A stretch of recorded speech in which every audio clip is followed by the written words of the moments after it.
Kita bersyukur kepada Tuhan, minggu demi minggu Tuhan sudah sertai kita dan juga kita sudah bisa beribadah kepada Tuhan.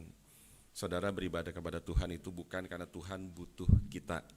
Tuhan sama sekali enggak butuh kita, saudara. Tapi kitalah yang butuh Tuhan. Kita perlu disegarkan, kita perlu diingatkan. Kita juga perlu, saudara, diingatkan untuk bersyukur kepada Tuhan. Saudara, mari kita punya jiwa yang ketika beribadah dengan sukacita. Beribadah mempersiapkan diri dengan sebaik-baiknya, saudara. Hati kita, lalu juga saudara, baju kita, termasuk sepatu kita dan sebagainya, saudara. Supaya betul-betul saudara, Tuhan disenangkan oleh kita. Tuhan tidak butuh duit kita, Tuhan tidak butuh apapun dari kita, cuma Tuhan mau hati kita, saudara. Ini suatu hal yang sangat-sangat penting sekali diingatkan kepada kita sekalian. Mari kita berdoa. Tuhan, kami bersyukur Tuhan kembali mendatangkan kami, meringankan langkah kaki kami datang beribadah ke rumah Tuhan dan untuk bersekutu bersama-sama dengan sesama orang beriman. Kami bersyukur kepada Tuhan dan kami juga bersyukur Engkau telah menolong kami untuk beribadah kepada Tuhan. Kami juga mohon Tuhan tolong kami lagi untuk mendengarkan firman Tuhan. Kiranya Tuhan berikan kepada kami telinga seperti seorang murid yang rindu belajar kebenaran. Pakailah hamba-Mu yang sangat penuh dengan kelemahan ini, biar kiranya Tuhan berkati apa yang sudah dipersiapkan. Dalam nama Tuhan kami Yesus, kami berdoa. Amin. Silakan duduk. Saudara, hari ini kita melanjutkan kembali eksposisi kitab 2 Samuel. Kita bersyukur saudara dengan pertolongan Tuhan kita sudah selesaikan kitab 1 Samuel. Mari kita membuka dari kitab 2 Samuel pasal yang kedua. Kita membaca 2 Samuel pasal yang kedua ayat 1 hingga ayat yang ke-7. LAI memberi judul Daud menjadi raja atas Yehuda. Kita membaca dari 2 Samuel pasal yang kedua ayat 1 hingga ayatnya yang ke-7. Saya membaca ayat yang ke-1, saudara baca yang kedua, bertanggapan hingga ayat yang ke-7, dengan tempo yang sedang saja.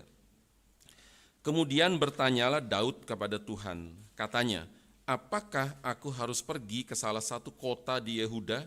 Firman Tuhan kepadanya, pergilah. Lalu kata Daud, kemana aku pergi?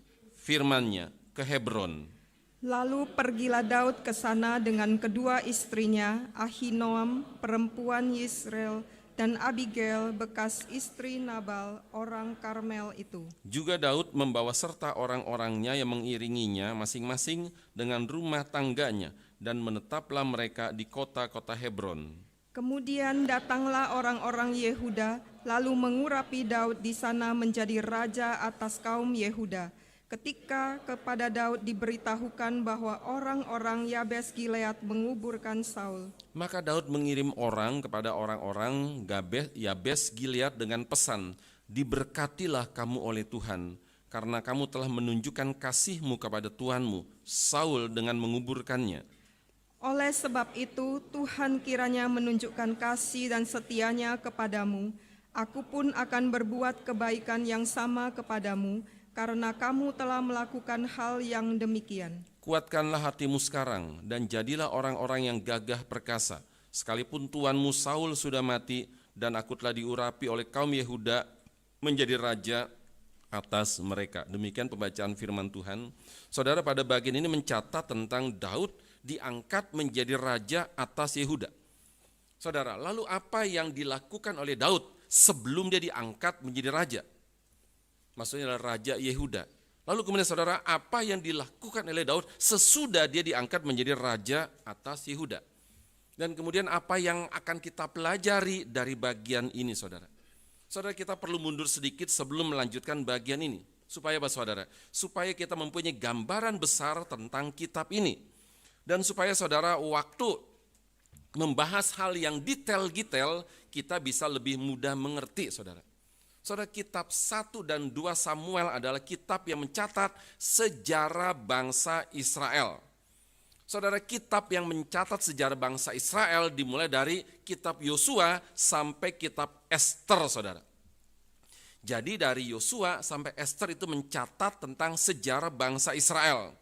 Saudara, kita juga mesti mengerti struktur dari kitab Taurat. 5 kitab Taurat. Kita mesti mengerti saudara. Kejadian, Keluaran, Imamat, Bilangan, Ulangan.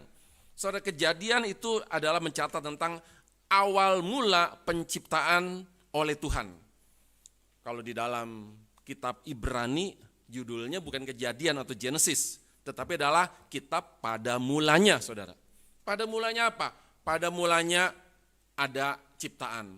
Pada mulanya manusia jatuh ke dalam dosa. Pada mulanya pembunuhan manusia, enggak tanggung-tanggung. 1/4 manusia di bumi mati, saudara. Kenapa? Karena manusia cuma 4. Lalu kemudian saudara, Kain membunuh 1, saudara. Jadi 1/4 manusia di dunia mati. Disebut namanya kitab pada mulanya pembunuhan. Juga kitab pada mulanya manusia berani melawan Tuhan, membangun menara Babel untuk semata-mata melawan Tuhan. Dan kemudian juga saudara, kitab Kejadian ini saudara juga itu mempersiapkan terbentuknya sebuah bangsa, yaitu bangsa Israel, saudara. Melalui siapa? Melalui seorang bernama Abraham. Kapan Abraham hidup, saudara? Itu 2000 tahun sebelum Masehi. Kira-kira 4000 tahun sebelum sekarang, saudara. Itu kitab Kejadian. Kemudian bagaimana dengan kitab Keluaran?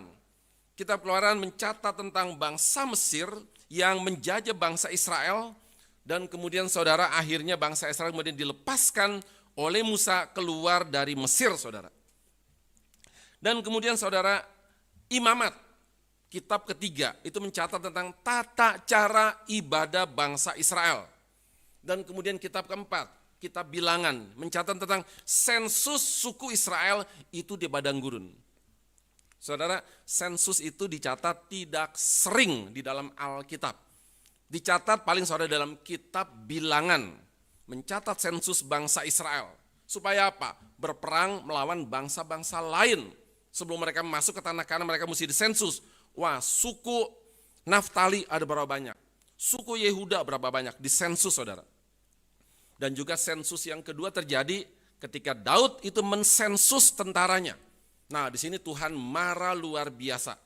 Lalu sensus ketiga ketika terjadi pada zaman Yesus Kristus dilahirkan, maka kemudian Raja atau Kaisar Octavianus, kemudian dia mensensus orang-orang yang ada di wilayah kekuasaannya. Itu kitab Bilangan, mencatat tentang sensus suku bangsa Israel di padang gurun. Kemudian kitab Ulangan, saudara, sebagai suatu kitab untuk mempersiapkan orang Israel sebelum masuk ke tanah Kanaan. Kenapa disebut namanya kitab Ulangan? Namanya kitab Ulangan, mengulang-ulang, saudara. Kenapa? Karena bangsa Israel lupa melulu. Tuhan sudah berfirman di padang gurun. Sudah ya, ingat ya, lupa, saudara. Maka kemudian ingat ya, lupa lagi. Ingat ya, lupa lagi. Sebelum mereka masuk ke tanah Kanaan, sesudah mereka 40 tahun di padang gurun, maka kemudian muncul kitab Ulangan. Diulang-ulang lagi, supaya mereka menjadi ingat, saudara. Dan kemudian sesudah 5 kitab Taurat, maka kemudian disusul dengan kitab sejarah bangsa Israel. Dari Yosua sampai Ester, saudara. Mencatat bagaimana bangsa Israel keluar dari Mesir masuk ke tanah Kanaan. Dan kemudian terjadi pembagian wilayah di situ. Lalu kemudian saudara, dari masuk kemudian keluar lagi, saudara. Kenapa? Karena bangsa Israel melawan Allah, tidak mau takluk kepada Allah, kemudian dikalahkan oleh bangsa Asyur, keluar lagi mereka, dibuang kemana? Dibuang ke Asyur, saudara. Kemudian kerajaan selatan tidak taat lagi, dikalahkan lagi oleh bangsa Babel atau Babilonia, dibuang lagi, saudara. Lucu ya, Abraham dari Babel dulu, Ur-Kasdim, itu dari Babel, saudara. Dipanggil Tuhan untuk pindah ke Kanaan. Nah, beranak pinak, berkembang biak. Sesudah banyak, saudara, kemudian mereka ngelawan Tuhan. Nah, dipindahkan lagi ke Babel, saudara. Waduh, ini sesuatu yang sangat-sangat menyedihkan. Kalau kita jadi Abraham, wah, kita bisa sedih luar biasa. Saya sudah susah-susah ya, meninggalkan Babel, meninggalkan tanah Ur, Mesopotamia. Sudah susah-susah berjalan, memasang tenda, bongkar tenda, pasang tenda, susah-susah. Akhirnya sampai ke tanah Palestina. kamu, anak cucuku, kemudian kamu melawan Tuhan, dibuang lagi saudara itu ke Babel atau ke daerah Mesopotamia. Dan kemudian sampai suatu ketika saudara akhir mereka balik lagi ke tanah Palestina. Sesudah apa? Sesudah Raja Kores dari kerajaan Persia mengizinkan orang Israel kembali ke tanah Palestina, saudara. Itu adalah kitab dari Yosua, saudara. Masuk ke tanah Palestina itu dari Mesir. Dan kemudian sesudah itu, enggak lama kemudian saudara, kitab Hakim-Hakim. Bangsa Israel, sesudah mereka menduduki tanah Kanaan. Mereka kemudian saudara, ngelawan Tuhan lagi. Dosanya itu enggak jauh saudara, dosa berhala. Kemudian akhirnya Tuhan marah. Akhirnya kemudian mereka dikalahkan oleh bangsa Midian, dikalahkan oleh bangsa Filistin dan bangsa-bangsa lain. Maka kemudian mereka berteriak kepada Tuhan, saudara. Tuhan tolong, Tuhan tolong. Tuhan kasihan sama mereka. Kemudian Tuhan tolong mereka. Maka kemudian Tuhan mengangkat hakim-hakim menjadi pemimpin mereka. Berperang melawan bangsa-bangsa lain, saudara. Dan kemudian akhirnya itu kitab Hakim-Hakim. Dan kemudian saudara akhirnya apa? Ada kitab Rut sesudah Hakim-Hakim. Cerita tentang seorang perempuan dari Moab yang akhirnya menikah dengan orang Israel. Dan akhirnya Rut, saudara, orang Moab, dia menjadi nenek moyang dari Daud. Rut nikah dengan Boas, kemudian menghasilkan anak bernama Obed. Kemudian Obed nikah menghasilkan anak bernama Isai. Dan Isai nikah menghasilkan anak bernama Daud. Jadi saudara, kitab Rut mempersiapkan tentang sebuah kerajaan yang akan dipimpin oleh Daud dan dinastinya. Dan kemudian saudara, Rut itu hidup di masa hakim-hakim. Dan sesudah kitab Rut, saudara, kitab 1 dan 2 Samuel yang mencatat tentang raja pertama bangsa Israel, yaitu Raja Saul, saudara. Dia antara tahun 1010 sebelum Masehi. Saudara, tahun ini penting saudara, supaya kita waktu baca Alkitab kita tahu, oh ini tahun abad 10 sebelum Masehi, supaya kita bisa mempunyai gambaran. Dan kemudian kitab 1 dan 2 Samuel mencatat raja yang kedua bangsa Israel adalah Daud, saudara. Dia lahir kira-kira tahun 1040 sebelum Masehi dan dia mati 970 sesudah Masehi. Ya berarti kira-kira 10 abad sebelum Masehi Raja Daud juga. Dan kemudian mencatat 1 dan 2 raja-raja, mencatat tentang pecahnya kerajaan Israel menjadi 2 bagian. Satu kerajaan utara di bawah, satu kerajaan selatan di bawah, satu lagi kerajaan utara itu di atas, saudara. Kerajaan utara disebut sebagai namanya Efraim atau Israel.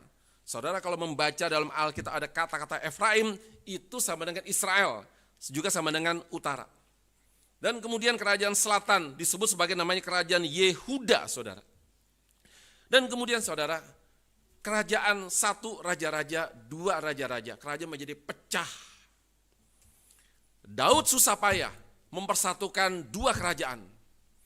Dan kemudian anaknya, saudara, cucunya, anak dari Salomo bernama Rehabiam, saudara, begitu gampangnya memecahkan kerajaan Israel menjadi kerajaan utara dan selatan, saudara. Dan kemudian saudara, akhirnya kerajaan utara itu dikalahkan oleh kerajaan Asyur pada tahun 722 sebelum Masehi. Kerajaan selatan akhirnya dikalahkan oleh kerajaan Babilonia pada tahun 586 sebelum Masehi, saudara. Dan kemudian kitab 1 dan 2 Tawarikh mirip seperti kitab 1 dan 2 raja-raja, saudara. Tetapi lebih banyak mencatat tentang silsilah atau riwayat raja-raja, terutama adalah raja-raja wilayah kerajaan selatan atau Yehuda.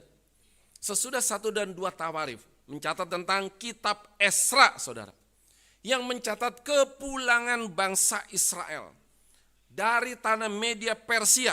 Mereka pulang kembali, saudara, kemana? Ke tanah Palestina. Siapa raja dari kerajaan Media Persia, saudara? Itu adalah bernama Artasasta. Dan juga Nehemia, mirip, saudara. Pada zaman kerajaan Raja Artasasta, Media Persia, mereka pulang kembali ke tanah Kanaan. Dan kemudian kitab Ester yang terakhir mencatat tentang bangsa Israel yang ada di tanah Media Persia dan mereka akan dibasmi oleh satu orang bernama Haman. Tetapi kemudian akhirnya gagal pembasmian atau genosid itu, dan kemudian akhirnya Haman berhasil mati dan dihukum gantung oleh Raja Ahasveros. Kapan saudara? Kira-kira abad ke-5 sebelum Masehi. Dan kemudian sesudah kitab-kitab dari Yosua sampai Ester, yaitu kitab sejarah bangsa Israel, ada kitab lagi saudara, namanya kitab-kitab puisi, yang terdiri dari Ayub yang hidup di zaman sebelum Abraham. Abraham 2000 tahun sebelum Masehi, saudara. Berarti Ayub sebelumnya. Dan juga ada kitab seperti Mazmur, seperti juga Amsal, seperti juga kitab Pengkhotbah, dan juga kitab Kidung Agung, saudara. Kitab-kitab puisi. Ayub, Mazmur, Amsal, Pengkhotbah, Kidung Agung. Ayub tentang Ayub. Mazmur ditulis oleh banyak penulis, itu nyanyian-nyanyian saudara, puisi-puisi. Dan juga kitab seperti Pengkhotbah, Amsal, dan Kidung Agung ditulis oleh satu orang bernama Raja Salomo saudara. Dan kemudian ada kitab-kitab lagi, kitab-kitab nabi-nabi besar dan juga kitab-kitab nabi-nabi kecil saudara. Itu berisi nubuatan-nubuatan dari nabi-nabi tentang masa depan Israel saudara. Saya mesti memberikan ini supaya waktu kita baca Alkitab saudara, kita mempunyai bayangan. Kita baca kitab nabi-nabi tanpa mengerti. Kita baca kitab sejarah tanpa mengerti. Kita baca kitab Taurat tanpa mengerti. Kita baca kitab-kitab puisi juga tanpa mengerti. Ini sangat bahaya sekali saudara. Jadi kita rasa males baca Alkitab. Kenapa? Karena enggak ngerti saudara. Kenapa enggak ngerti? Karena enggak ngerti struktur dari Alkitab itu. Dan kemudian saudara, yang namanya kitab-kitab sejarah bangsa Israel, itu bukan cuma mencatat tentang sejarah bangsa Israel. Tetapi ada yang jauh lebih penting saudara, dari mencatat sejarah bangsa Israel. Itu apa namanya saudara? Yaitu namanya adalah mencatat tentang sejarah keselamatan umat manusia. Kitab-kitab sejarah itu juga mencatat sejarah keselamatan umat manusia. Saudara, adalah sesuatu kekeliruan besar jika kita membaca kitab PL saudara hanya membaca sejarah bangsa Israel. Kenapa saudara? Ada hal yang lebih penting kita mesti bisa membaca, namanya sejarah keselamatan umat manusia saudara. Dan asal kita tahu saudara, seluruh kitab perjanjian lama dari awal Kejadian sampai Maliaki saudara, semua tertuju dan terfokus hanya kepada satu orang. Satu orang pribadi, sang juru selamat saudara, yang bernama Yesus Kristus. Maka saya katakan tadi, waktu kita membaca kitab-kitab saudara, itu pasti saudara bukan cuma membaca kitab sejarah bangsa Israel, tapi juga mencatat kitab sejarah keselamatan umat manusia saudara. Dan kemudian sesudah kita memahami struktur dari kitab perjanjian lama, kita kembali kepada eksposisi kita, yaitu kitab 2 Samuel. Saudara, di dalam kitab 1 Samuel mencatat tentang cerita tentang awal mula Nabi Samuel.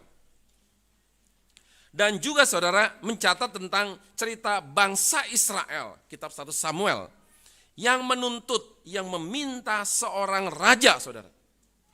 Maka kemudian Tuhan menyuruh Samuel untuk mengurapi, untuk mengangkat seseorang bernama Saul menjadi seorang raja Israel, saudara.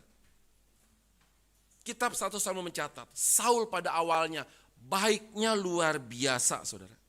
Ini raja yang sangat ganteng, sangat tinggi, sangat baik, sangat taat kepada Tuhan, saudara. Itu awalnya. Tetapi akhirnya, saudara, dia menjadi raja yang hidupnya susah luar biasa, tidak habis-habis. Kenapa saudara? Dia menjadi seorang raja yang iri hati, tidak habis-habis saudara. Kepada siapa? Kepada seorang muda yang bernama Daud saudara. Hidupnya susah luar biasa. Kenapa? Iri hati, tidak habis-habis saudara. Maka kemudian Saul dengan berbagai macam cara, dia ingin membunuh Daud saudara. Tetapi Tuhan melindungi Daud. Satu kali pun tidak berhasil Saul membunuh Daud, saudara. Kemudian apa hebatnya Daud, saudara? Dia tidak pernah satu kali pun punya niat membunuh Saul. Walaupun Saul terus berniat membunuh Daud, saudara. Ini hebatnya Daud, saudara.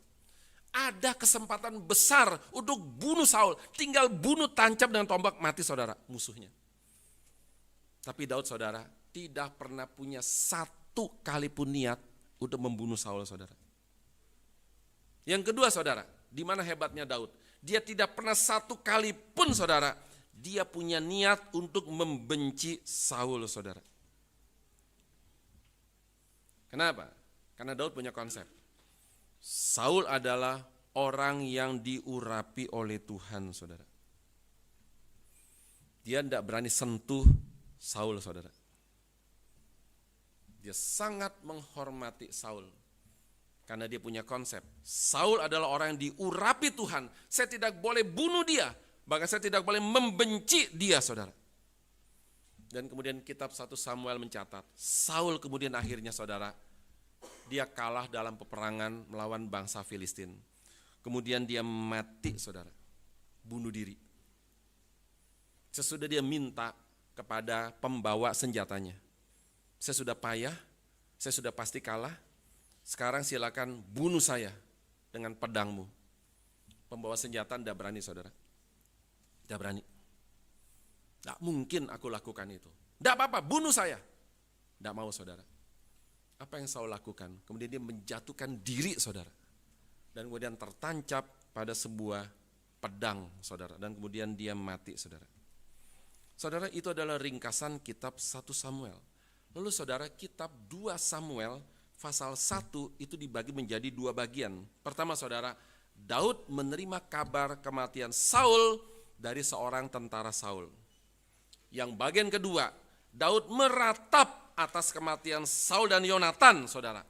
Dan kemudian dia begitu menangisi kematian Saul dan Yonatan. Saudara, Daud yang pertama, dia menerima kabar kematian Saul dari tentara Saul yang berbohong kepada Daud, saudara. Supaya apa? Supaya mendapat hadiah dari Daud. Ini tentara tahu bahwa Saul membenci Daud, tahu, saudara. Tahu bahwa Saul ingin berusaha untuk membunuh Daud, tahu, saudara. Nah, pasti kalau dia benci ini, maka ini juga pasti benci sana.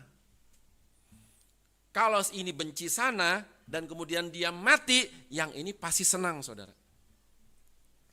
Tentara Saul, dia melihat, saudara, Saul mati. Kemudian dia datang ke Daud, dia mulai karang-karang cerita, saudara. Dengan baju yang sudah koyak-koyak, dengan ada tanah di atas kepala, dia datang, saudara, kepada Daud. Pura-pura dia cerita tentang bagaimana Saul mati. Daud bertanya, bagaimana Saul mati? Iya, sudah dikejar-kejar, sudah kalah oleh musuh, dan sudah banyak luka. Kemudian sesudah itu dia menyuruh saya untuk membunuh dia. Ayo sekarang kamu bunuh saya. Dan kemudian akhirnya saya bunuh. Dan kemudian saudara akhirnya mati. Kemudian sesudah itu orang itu membawa barang-barang Saul. Kemudian diperlihatkan pada Daud, ini buktinya. Saya berhasil membunuh Saul, saudara. Bagaimana Daud mendengar kabar itu, saudara? Di luar dugaan tentara itu. Tentara itu pikir Daud pasti senang. Tapi saudara, Daud malah marahnya luar biasa. Kemudian Daud menyuruh anak buahnya, parang orang itu, bunuh orang itu, saudara. Kenapa? Karena orang itu sudah berani membunuh orang yang diurapi oleh Tuhan, saudara. Dan sesudah itu kemudian akhirnya Daud meratapi kematian Saul dan meratapi kematian Yonatan, saudara. Kalau Daud membuat nyanyian ratapan bagi Yonatan, kita ngerti. Ini orang baik Yonatan. Ini adalah sahabat Daud, saudara. Tetapi kalau misalnya Daud membuat ratapan, nyanyian ratapan bagi Saul, kita susah mengerti, saudara. Kenapa? Yonatan baik, Saul jahat, saudara. Tetapi kemudian kenapa? Daud juga membuat nyanyian ratapan, meratapi kematian Saul, saudara. Karena Daud bukan cuma hanya ingat kejahatan Saul, saudara. Daud pun juga ingat kehebatan Saul, saudara. Alkitab mencatat Saul adalah seorang pahlawan gagah berani dan juga sangat pandai di dalam peperangan, saudara. Dan Saul juga dicatat seorang yang pahlawan ini membela bangsanya, saudara. Saudara, Daud dia bukan cuma ingat kejahatan Saul, dia juga ingat kehebatannya, dia juga ingat kebaikannya, saudara. Saudara, jangan cuma hanya mengingat kelemahan atau kesalahan seseorang, saudara. Tapi juga ingat kebaikannya, saudara. Tidak ada orang yang tidak ada kelemahan. Semua orang punya kelemahan, saudara. Semua orang punya kesalahan. Orang yang cuma ingat kesalahan orang lain, saudara, apa akibatnya? Sulit mengampuni. Setiap melihat dia, benci, saudara. Nek, mau muntah, saudara. Kenapa? Karena ingat kelemahannya, ingat kesalahannya, saudara. Dan kemudian, saudara, jangan cuma ingat kesalahan orang lain. Kenapa, saudara? Karena secara langsung tidak langsung kita tidak memberikan kesempatan orang untuk berubah, saudara. Kenapa banyak orang jahat tetap jahat, saudara? Karena semua orang sudah ambil kesimpulan, tidak mungkin bisa berubah, saudara. Kenapa banyak orang jahat tetap jahat, saudara? Karena semua orang menatap curiga kepada orang itu, saudara. Oh, bagaimana dengan Yudas? Sudah dikasih kesempatan begitu banyak oleh Yesus, tapi tetap tidak berubah, saudara. Tetap berani mengkhianati Yesus, tidak berubah, saudara. Saudara, jangan cuma terpaku kepada satu murid Yudas, saudara. Tapi lihat, Yesus punya murid 12. Yang berubah 11, saudara. Yang tidak berubah cuma satu. Padahal semuanya punya motivasi yang tidak baik menjadi murid Yesus. Tidak punya, saudara. Jangan cuma ingat, Yudas tuh ya kasih kesempatan tidak berubah.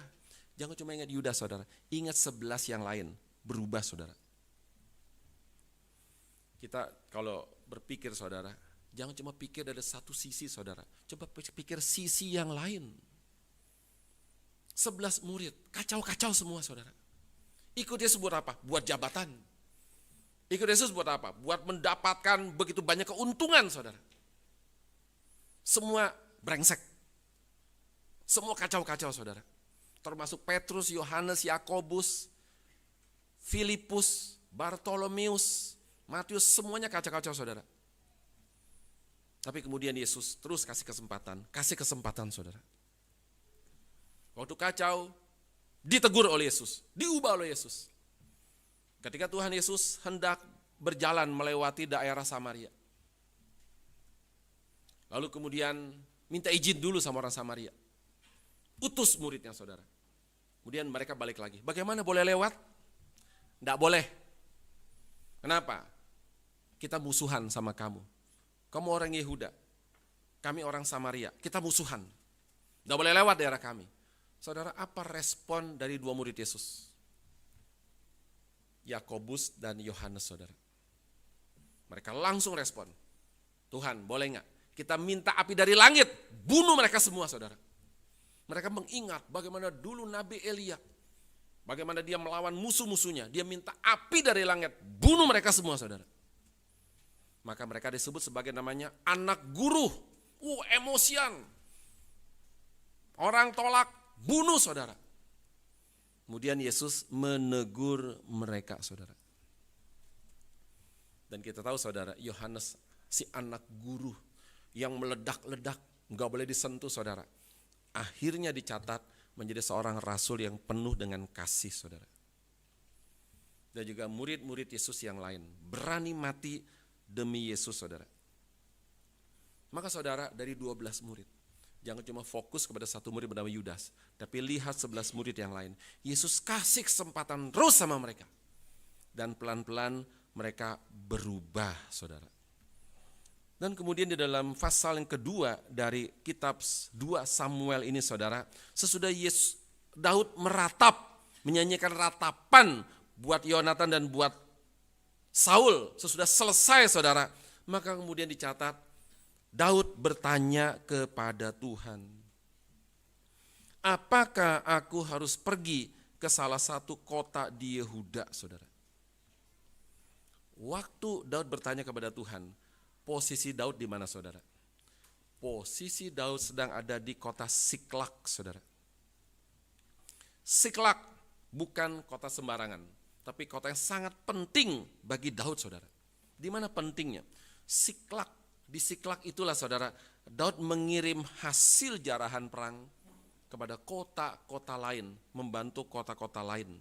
Dan di Siklak itulah saudara, Daud kemudian menerima semua orang yang datang untuk mendukung kepentingan-kepentingannya. Dan di kota Siklak saudara, Daud menerima orang-orang terhormat. Di kota Siklak, Daud menerima pahlawan-pahlawan. Dan di kota Siklak saudara, Daud menerima kepala pasukan 1000 saudara. Siklak menjadi tempat yang sangat penting bagi Daud, saudara. Bagaimana bagi kita, saudara? Siklak. Jangan-jangan saudara baru dengar kali ini. Oh, ada ya kota Siklak. Kenapa saudara? Kita kalau baca Alkitab, kita kurang teliti. Kita seringkali lewati nama, saudara. Maka kemudian apa yang kita baca? Yerusalem kota penting. Padahal banyak kota-kota penting di dalam Alkitab, saudara. Di Siklaklah Daud memerintah, saudara. Tetapi saudara, di Siklak juga saudara, hati Daud itu menjadi galau. Dia kurang sejahtera, saudara. Daud memerintah dari Siklak, ini kota penting, tapi dia galau, saudara. Pindah atau jangan? Saudara, kita juga tentu mengalami hal yang sama juga. Waktu kita merantau misalnya, kita sekolah misalnya ke Jakarta saudara, atau ke Singapura saudara. Nah, sesudah mau lulus kita mulai pikir-pikir, apakah saya tetap di Jakarta atau saya balik kota asal saudara, atau saya harus pindah kota lain saudara. Pernah saudara, pasti pernah, tidak mungkin tidak saudara. Galau, kemana ya. Nah kalau kami saudara hamba Tuhan GRII itu nggak bisa pilih kota, nggak bisa bilang Pak Tong saya mau pindah kemana? Singapura. Pak Tong jawab rupamu ngajak kamu katanya. Nggak bisa saudara. Kami hamba Tuhan GRII nggak boleh pilih kota. Yang boleh saudara dipilihkan oleh sinode saudara. Saya sudah jalan 16 tahun di Palembang. Nah mesti siap-siap aja saudara, dipindah namanya. Kenapa? Karena sudah terlalu lama. Saya nggak tahu ya apakah saudara sudah bosan sama saya nggak tahu saudara. Tapi saya sumpah saudara, nggak bosan sama saudara. Ngelihat muka-muka ini nggak bosan-bosan saudara. Sumpah saudara, enggak. Tapi saya nggak tahu saudara bosan apa enggak sama saya nggak tahu saudara. Dan kemudian saudara, kalau misalnya saya tanya sama Tuhan, Tuhan, saya mesti pindah atau tidakkah Tuhan? Kalau pindah kemana Tuhan? Tuhan bilang, jangan tanya saya, tanya sama sinode, tanya sama Pak Tong.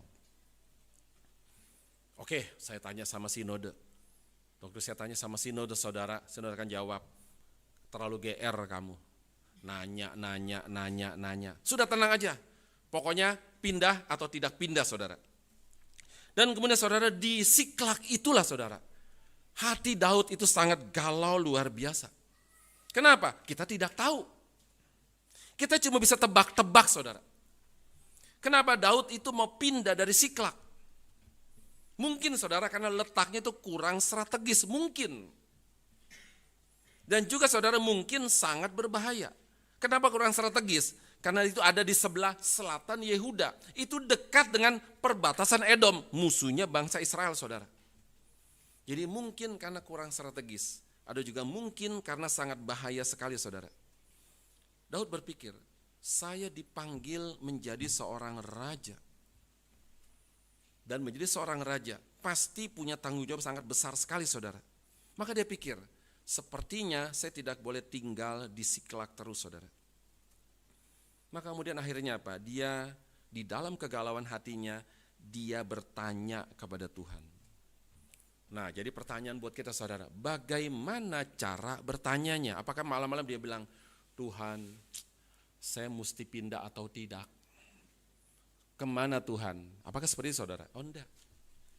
Saudara, cara bertanya adalah apa? Ingat, saudara, Daud punya seorang imam bernama Abiatar. Dan imam itu membawa baju efod, saudara. Baju kebesaran imam. Dan zaman dulu, saudara, seorang raja kalau ingin bertanya kepada Tuhan, mesti melalui imam. Dan imam, saudara, di dalam baju imam itu ada namanya, disebut sebagai baju efod. Dan juga, saudara, ada sebuah kantong di bagian dada. Dan kantong itu berisi 2 batu, saudara. Pertama bernama batu Urim, kedua bernama batu Tumim, saudara. Urim berarti terang, Tumim berarti gelap, saudara.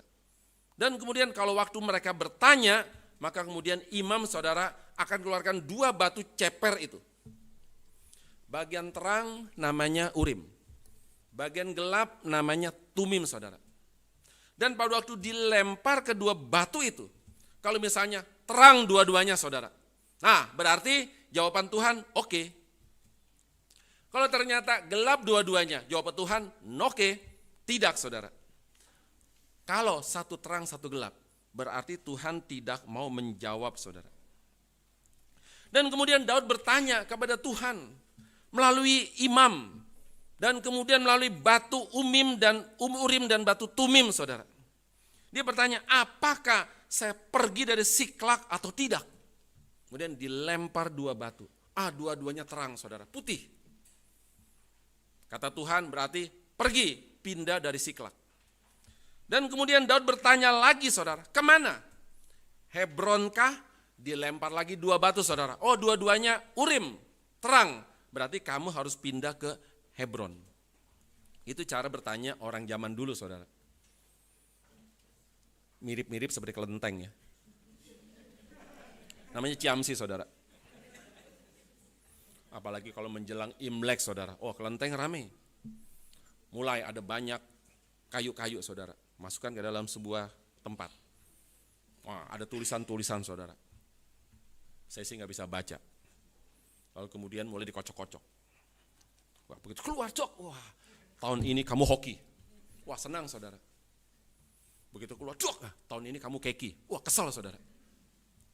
Udah agak mirip-mirip, ya, agak mirip-mirip, saudara. Tetapi bertanya kepada Tuhan lewat Urim dan Tumim, saudara, itu sesudah zaman Daud sudah tidak pernah dipakai lagi, saudara.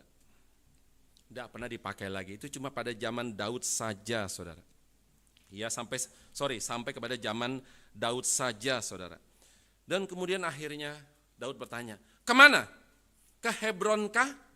Dijawab, ya, ke Hebron, saudara. Saudara, Hebron di mana? Hebron terletak di sebelah barat daya daerah Yerusalem. Dan saudara, Hebron adalah daerah pegunungan. Nah, mungkin sekali, saudara, Daud pikir harus dari daerah pegunungan untuk melihat daerah sekitarnya. Jadi dengan lebih jelas sekali, saudara. Maka kemudian dia akhirnya pindah ke Hebron. Daerah pegunungan bisa lebih jelas.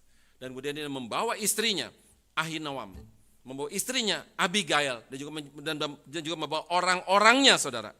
Dan kemudian di kota Hebron itulah, saudara, orang-orang Yehuda datang dan mengurapi Daud menjadi raja, saudara.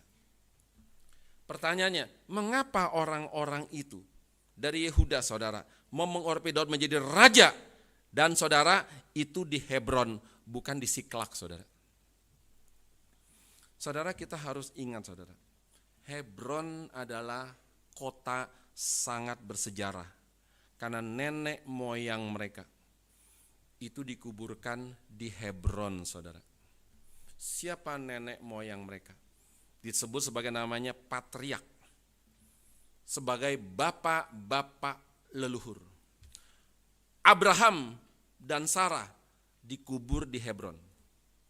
Kemudian anaknya Ishak dan Ribka istrinya dikubur di Hebron.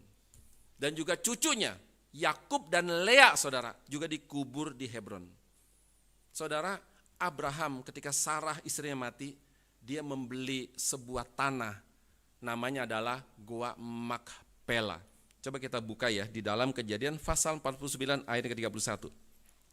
Kejadian pasal 49 ayatnya yang ke-31.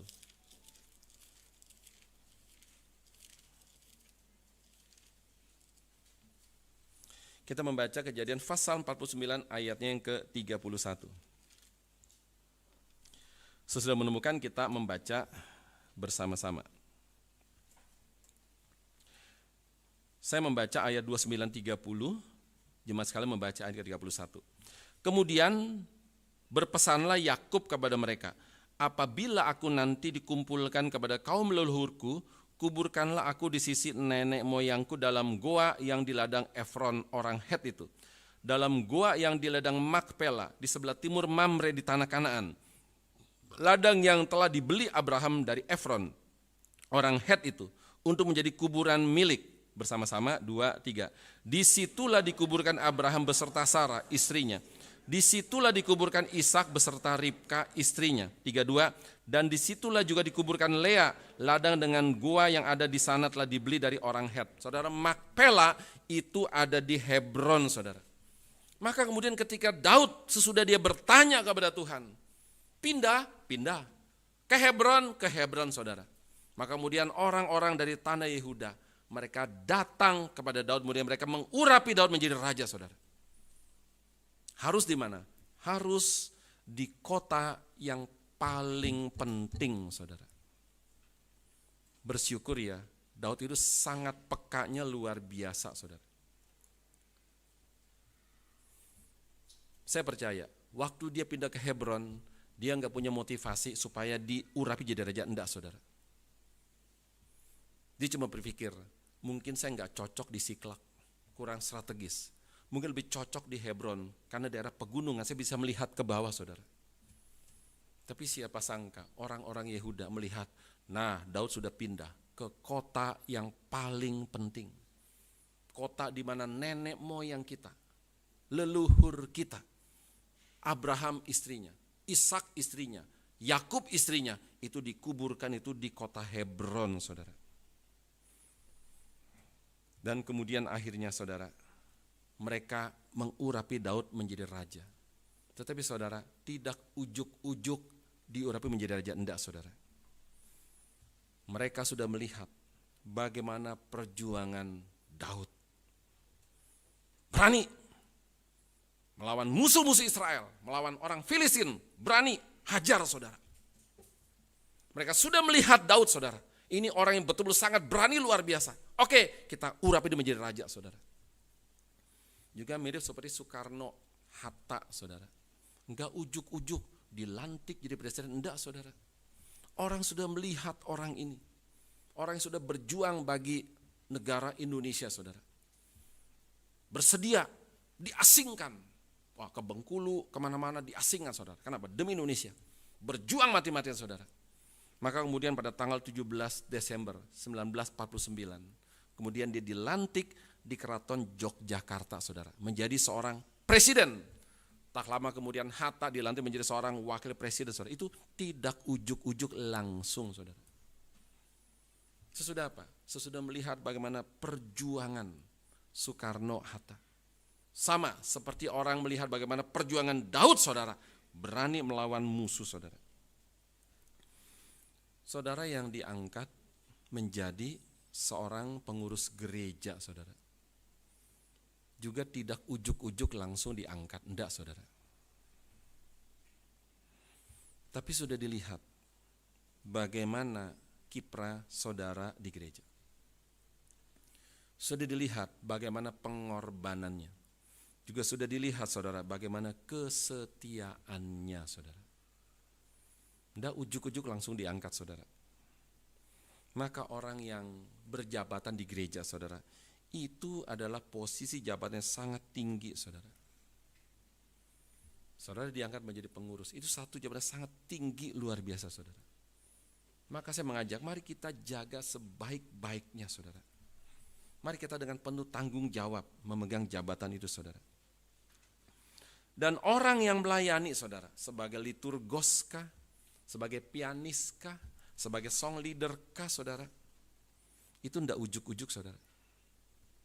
Dilihat bagaimana kesetiaannya, kesungguhannya, saudara. Dan kemudian mulai dipikirkan, mulai didoakan, saudara. Mungkin dia cocok menjadi seorang liturgos, mungkin dia cocok menjadi seorang pianis, mungkin dia cocok menjadi seorang song leader dan sebagainya. Mungkin dia cocok juga sebagai doa persembahan. Ini bagian mimbar, saudara. Itu tidak ujuk-ujuk, saudara. Mari orang yang sudah dipilih menjadi seorang liturgoska, pianiska, pemusika, doa persembahankah, song leader, saudara, kita jaga dengan sebaik-baiknya. Kenapa? Ini sesuatu jabatan yang sangat-sangat tinggi sekali, saudara. Dan bukan cuma orang yang di atas mimbar, juga orang bawah mimbar, saudara. Saudara yang ditugaskan menjadi sebagai seorang kolektankah, saudara, atau sebagian penyambutankah, saudara, itu tidak ujuk-ujuk. Mari kita pegang baik-baik, tanggung jawab, saudara, kasih yang paling baik, saudara. Aduh, orang lebih suka ya atas mimbar, kelihatan, saudara. Oh, bagian-bagian apa? Bagian-bagian sound system, orang pada nggak mau, saudara. Kenapa? Nggak kelihatan. Bagian pembesukan, pada nggak mau, nggak kelihatan, saudara. Nggak bisa. Yang namanya gunung, saudara, di laut, saudara, bukan cuma atasnya doang. Saudara, gunung di laut, saudara, itu dari atas sampai ke bawah, saudara. Ada yang kelihatan, ada yang tidak. Dua-dua sama-sama penting, saudara. Jangan cuma kasih pelayanan yang kelihatan baru saya mau pelayanan. Kalau enggak mau, enggak bisa, saudara. Bahkan, saudara, orang yang membersihkan toilet pun juga, saudara, itu sangat penting, luar biasa. Enggak kelihatan, saudara, tapi itu dilihat oleh Tuhan, saudara. Saudara, siapapun pelayanan, sungguh-sungguh, seserius mungkin, saudara. Kenapa? Karena kita sudah diberikan kepercayaan melayani Tuhan, saudara. Dan kemudian, saudara, dalam ayat yang keempat dari kitab 2 Samuel pasal yang kedua, saudara, kemudian sesudah Daud dilantik menjadi raja atas Yehuda, kemudian Daud mendapat kabar bahwa orang-orang Yabes Gilead itu menguburkan mayat Saul, saudara. Sesudah apa? Sesudah orang-orang Yabes Gilead itu merebut mayat Saul dari tangan tentara orang Filistin, saudara. Coba kita baca lagi ya dari 1 Samuel pasal ke-31 ayat 8 sampai 13. 1 Samuel 31 ayat 8 sampai 13. Ini orang-orang Yabes Gilead merebut mayat Saul dari tentara Filistin. Kita lihat 1 Samuel pasal 31 ayat 8 sampai 13. Saya akan bacakan. Ketika keesokan harinya orang Filistin datang merampasi orang-orang yang mati terbunuh itu, didapati mereka Saul dan ketiga anaknya tergelimpang di pegunungan Gilboa. Mereka memancung kepala Saul, merampas senjata-senjatanya, dan menyuruh orang berkeliling di negeri orang Filistin untuk menyampaikan kabar itu di kuil berhalanya dan kepada rakyat.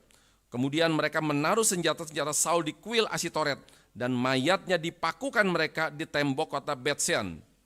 Ketika penduduk Yabes Gilead mendengar tentang apa yang telah dilakukan orang Filistin kepada Saul, maka bersiaplah segenap orang gagah perkasa. Mereka berjalan terus semalam-malaman, lalu mengambil mayat Saul dan mayat anak-anaknya dari tembok kota Bet-Sean. Kemudian pulanglah mereka ke Yabes dan membakar mayat-mayatnya di sana. Mereka mengambil tulang-tulangnya lalu menguburkannya di bawah pohon tamariska di Yabes. Sesudah itu berpuasalah mereka 7 hari lamanya. Saudara, Daud mendengar Saul mati dan juga mendengar orang-orang Yabes Gilead itu mereka melakukan suatu hal yang sangat besar sekali. Mereka berani, saudara, pergi ke daerah Filistin. Mereka berani merebut mayat Saul, saudara. Dan kemudian mereka membawa mayat Saul dan menguburkannya, saudara. Daud sangat suka mendengar kabar itu, saudara.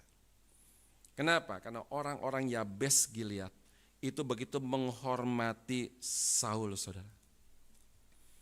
Dan kemudian sesudah itu Daud mengirim pesan untuk orang-orang Yabes Gilead.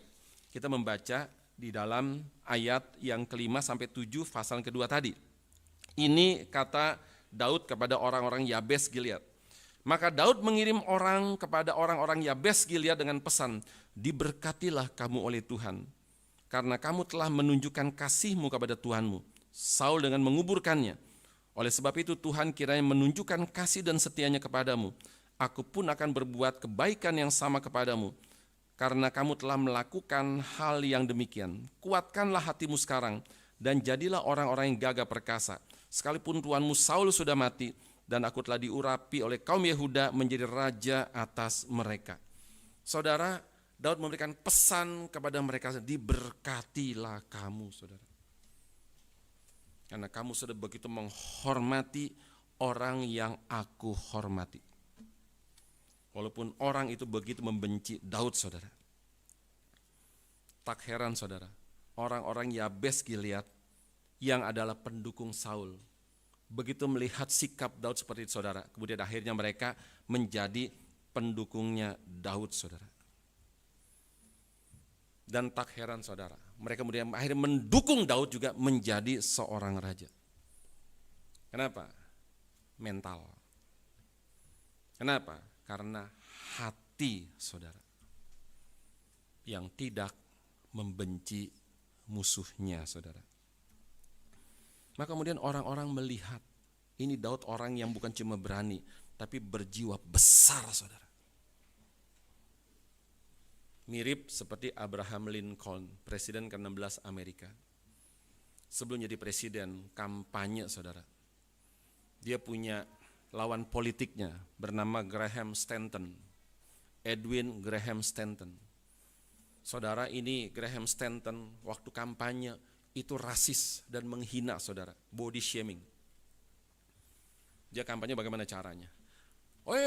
Pendukungku, pernah lihat monyet? Kasar, saudara.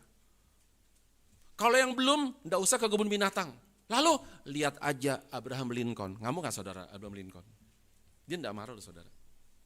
Dia enggak marah. Enggak perlu kebun binatang, lihat aja Abraham Lincoln sama dengan sudah melihat monyet, saudara. Akhirnya Lincoln menang, Stanton kalah, saudara. Dan kemudian Lincoln mulai menyusun kabinet. Dia nyusun menteri ini, menteri ini, menteri ini. Dan kemudian, saudara, dia sudah berhasil menyusun menteri-menteri. Tapi ada satu, saudara, menteri pertahanan, dia tidak bisa, saudara. Dia mesti pilih siapa, dia bingung, saudara. Kemudian akhirnya, saudara, dia pilih, saudara, Edwin Graham Stanton. Marahlah para pendukung dari Lincoln. Kamu enggak salah, itu kan lawan politik kamu. Lincoln bilang, saya tahu itu lawan politik saya. Tapi saya tahu juga, ini orang terbaik yang mengisi kursi Menteri Pertahanan, saudara. Saya waktu baca-baca cerita nih, wah ini mirip nih, Jokowi Prabowo ini, mirip banget ini, saudara. Mirip sekali, saudara. Sama ya. Jangan-jangan Jokowi, saudara, belajar dari Lincoln, saudara. Dan ternyata benar, saudara. Ini bukan kampanye ya, sama sekali bukan. Prabowo, saudara, menjadi Menteri Pertahanan terbaik, saudara. 5 kali laporannya WTP, wajar tanpa pengecualian, saudara. Di era dia, saudara, membeli kapal pesawat tempur, Mirage, Dassault, Rafale, saudara. Satu skadron nggak tanggung-tanggung, saudara. Hebat banget orang itu. Saya udah perhatikan ya, wah mirip-mirip, saudara. Jangan-jangan Jokowi belajar dari dari Abraham Lincoln, saudara. Dan juga bagaimana dengan Tuhan Yesus, saudara. Yesus betul-betul contoh terbaik dari yang terbaik, saudara. Dia bahkan tidak benci musuhnya. Dia bahkan mendoakan musuhnya, saudara. Di atas kayu salib, di depan para musuhnya, saudara, dia berteriak, Bapa, ampunilah mereka, karena mereka tidak tahu apa mereka perbuat, saudara. Jangan-jangan Lincoln, saudara, belajar dari Tuhan Yesus, saudara. Jokowi belajar dari Lincoln. Lincoln belajar dari Yesus. Secara nggak langsung, saudara, Jokowi belajar dari Yesus, saudara. Tidak benci kepada musuh, saudara. Maka tidak heran Daud diangkat menjadi seorang raja, saudara. Apa yang bisa kita pelajari dari khotbah hari ini, saudara? Belajar menghormati orang lain. Semua orang pasti punya kelemahan, saudara. Tapi ingat kebaikannya. Ingat kehebatannya. Juga ingat jasa-jasanya, saudara. Kita bisa belajar ini. Belajar menghormati orang lain. Jangan terus hujat-hujat orang lain, saudara. Orang yang menghormati orang lain, saudara, adalah orang yang besar, saudara. Kenapa begitu banyak orang tetap kecil, saudara? Kecil, saudara. Kenapa? Cuma ingat kesalahan orang lain.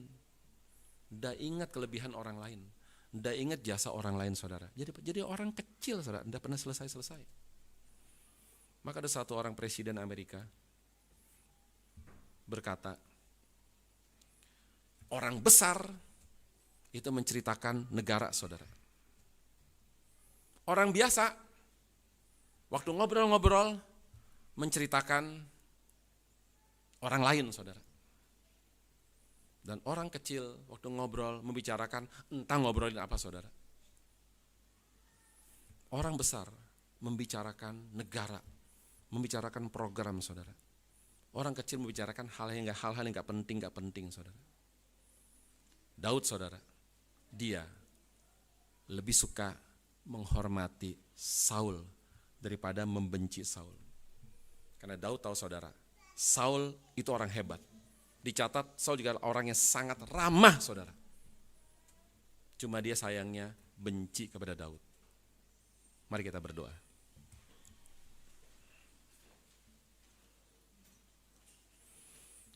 Saya mengajak kita sekalian, jikalau kita ada membenci seseorang, mari kita belajar mengampuni orang itu. Kita belajar sebagaimana Yesus mengampuni kita mengampuni orang itu. Dan sekarang saya mengajak kita, tolong ingat seseorang yang kita sangat benci luar biasa. Jikalau kita sudah mendapatkan, mengingat seorang yang kita benci luar biasa, mari kita mohon pertolongan Tuhan. Supaya Tuhan melembutkan hati kita, mengurangi rasa benci kita kepada orang itu. Dan bahkan kita juga belajar mendoakan orang itu. Karena kita adalah orang-orang yang sudah dipilih oleh Tuhan, yang sangat tidak layak, yang penuh dengan dosa. Tapi Tuhan mau memilih kita, mengampuni kita. Mari kita akan berdoa bagi seseorang yang kita benci pada saat ini. 1 orangkah, 2 orangkah, 3 orangkah, kita berdoa buat mereka sekalian. Mari kita berdiri bersama-sama.